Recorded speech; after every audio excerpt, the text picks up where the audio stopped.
بسم اللہ الرحمن الرحیم۔ السلام علیکم ورحمۃ اللہ وبرکاتہ۔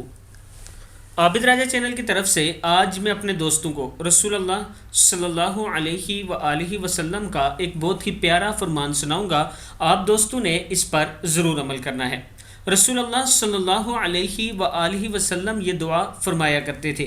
حضرت عائشہ صدیقہ رضی اللہ تعالیٰ عنہ فرماتی ہیں کہ رسول اللہ صلی اللہ علیہ وآلہ وسلم یہ دعا فرمایا کرتے تھے: اللہم اجعلنی من الذین اذا احسنوا استبشروا واذا اساءوا استغفروا۔ اے اللہ مجھے ان لوگوں میں سے بنا جو نیکی کریں تو خوش ہوں اور برائی کریں تو استغفار کریں۔ دعا پھر سن لیں: اللہم اجعلنی من الذین اذا احسنوا استبشروا واذا اساءوا استغفروا۔ صدق اللہ العظیم۔ آپ دوستوں نے اس پر ضرور عمل کرنا ہے، اور جو دوست قرآن پاک پڑھنا چاہتے ہیں یہ میرا واٹس ایپ نمبر ہے، آپ مجھ سے رابطہ کر سکتے ہیں۔ السلام علیکم ورحمۃ اللہ وبرکاتہ۔